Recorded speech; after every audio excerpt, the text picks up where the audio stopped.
যে কোনো একটা আনন্দের অনুষ্ঠানে গেলে বা কোনো, কিন্তু আমার ভিতরে সবসময় ওর জন্য টেনশন থাকতো।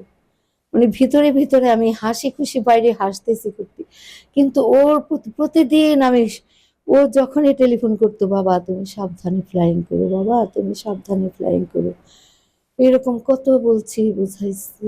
মনের মধ্যে একটা অন্যরকম সব একটা কষ্ট, মানে সব সময় ভয়। ও যখন থেকে এয়ারফোর্সে গেছে তখন থেকে প্রতিটা দিন ওর জন্য মানে আমি প্রতিদিন আমি জিজ্ঞেস করতাম যে বাবা তুমি কি আজকে ফ্লাইং আছে তোমার?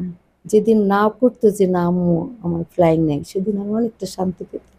আহ, আর যেদিন বলতো যে আম্মু ফ্লাইং আছে, আমি সব সময় খালি টেনশন নিয়ে থাকতাম, টেনশন নিয়ে থাকতাম। ছুটিতে আসলে আমি একটু রিল্যাক্স থাকতাম যে এখন তো ছুটিতে আছে, কোনো ঝামেলা মানে ঝামেলা নাই, ওর ফ্লাই ওই করবে না। টেনশনটা ফ্লাইংটা করবে না।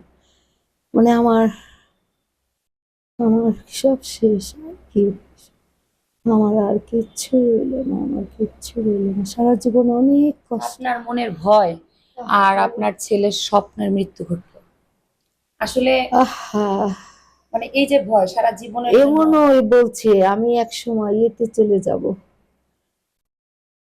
ওই যে আকাশে কি যেন হয়, নাসা টাসার ই করে, এই হুম, যে আমার মাথায় আসতেছে না এখন, আমি ওখানে চলে যাব আম্মু, দেখো আমি একদিন ওখানে আমি করে আসবো।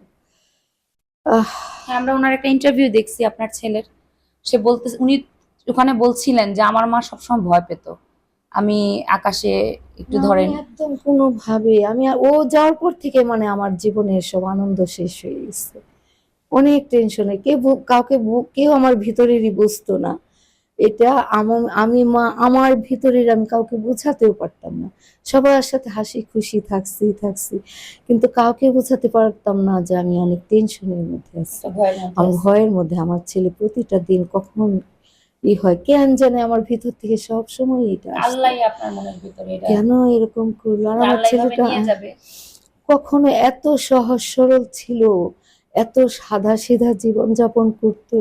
এই যে এখানে আসলে মসজিদে নামাজ পড়তে যাবে, ও একজন অফিসার, কখনো আসে না যে শুক্রবারে আমি নামাজ পড়তে যাচ্ছি একটু একটু পাঞ্জাবি পরি, পাজামা পরি, সুন্দর করে যাই আমি।